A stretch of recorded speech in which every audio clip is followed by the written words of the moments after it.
Welcome to 10 Things You Didn't Know About the Washington Commanders. You think you know the burgundy and gold? Think again. We're diving deep into untold stories, quirky traditions, and surprising facts about this iconic franchise. From legendary stories to hidden gems in team lore, we're counting down from number 10 to the can't-miss number 1. Are you ready for this gridiron journey? Let's get this party started. Number 10. Gridiron Swiss Army Knife. We're kicking off our countdown with Sammy Baugh, a name written in the annals of Redskins history. Drafted 6th overall, Baugh didn't waste any time making a name for himself. In his rookie year, he guided the Redskins to a championship. That's right, a title in year 1. But here's something you might not know. Baugh was a triple threat. Not only did he excel as a quarterback, but he was also a fantastic punter and a defensive back. In fact, in 1943, he led the league in passing, punting, and interceptions, a feat that's never been replicated. So Sammy Baugh wasn't just a cornerstone of the Redskins. He was a Swiss Army knife on the gridiron. Number 9. Hail to the Commanders.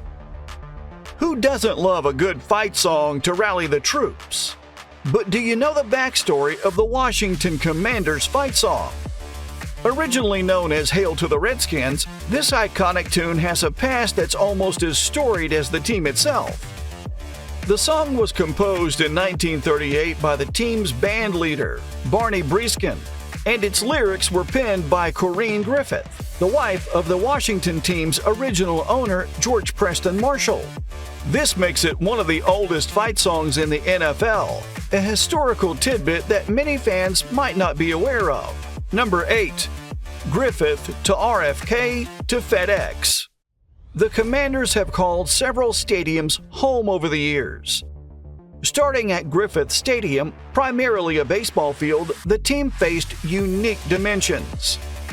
In 1961, they moved to multi-purpose Robert F. Kennedy, aka RFK Stadium, famous for its bouncing stands and hosting the 1994 World Cup and 1996 Summer Olympic soccer matches.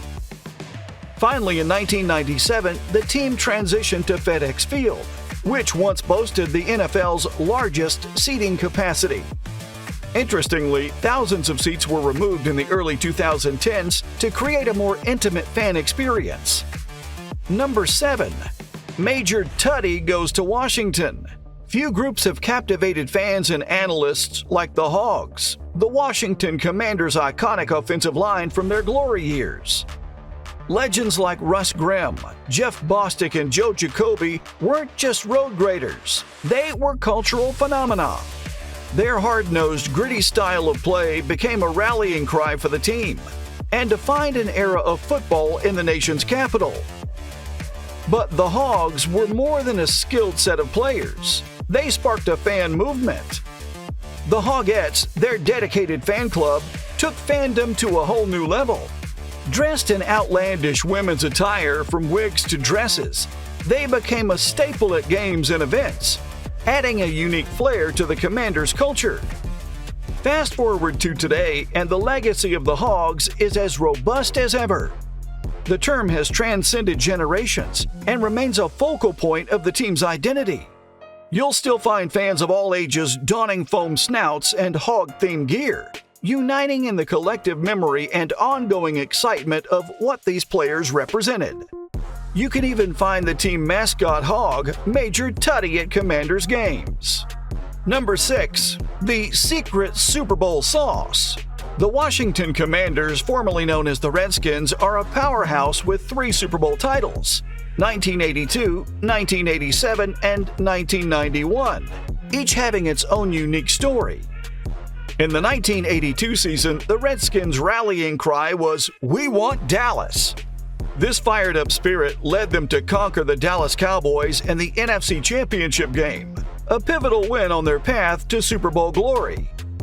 The 1987 team is often celebrated for Doug Williams' performance, but let's not forget their defense, aptly named the Capital Defense.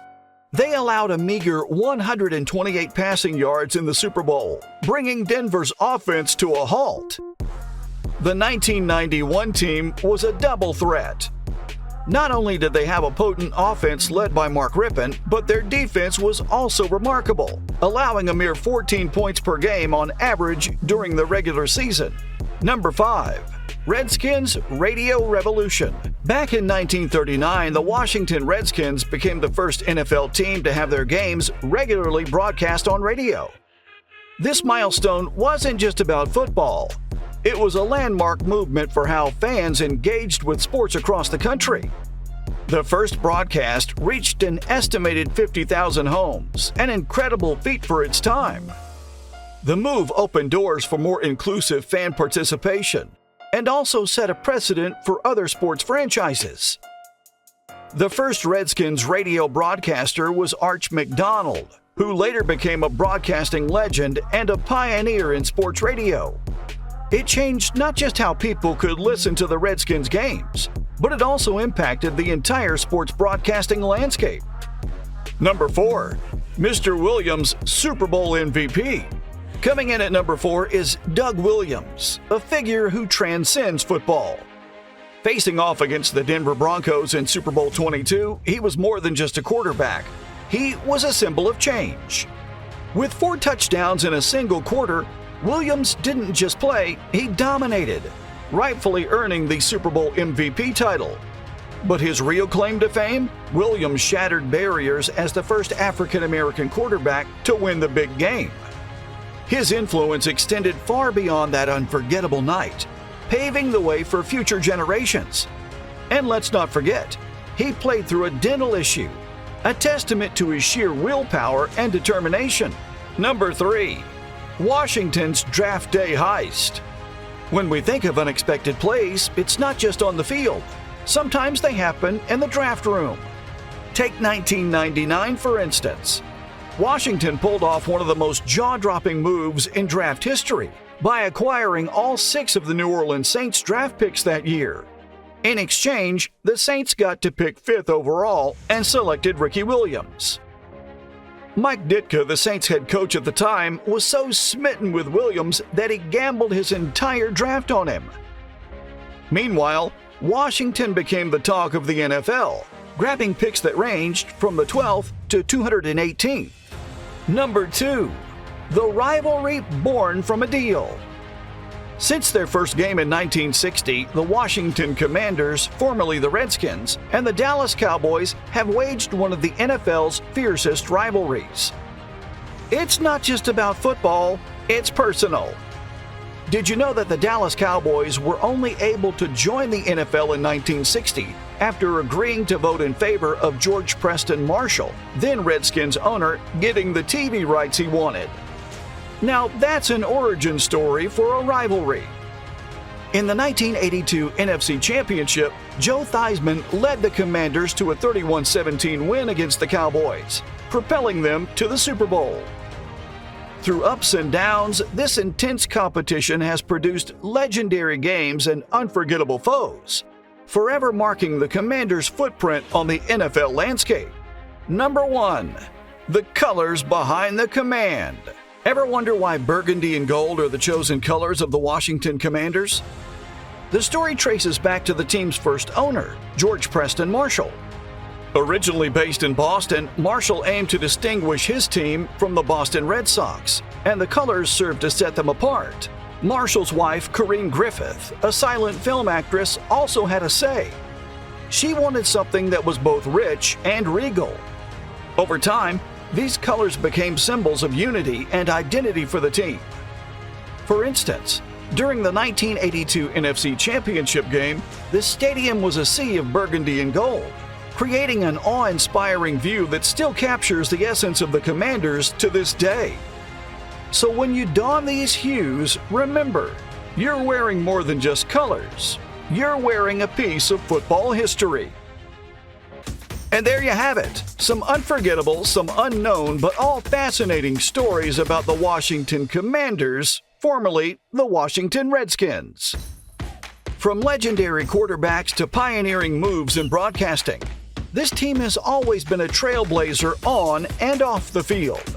And guess what? Their story's far from over. So whether you're a lifelong fan or just getting into the groove, now's the time to show your support. Click that like button, hit subscribe, and share this video with all the Commanders fans you know. Together, we keep the Commanders spirit alive. Until next time, keep those burgundy and gold flags flying, and let's get ready for another incredible season. Hail to the Commanders!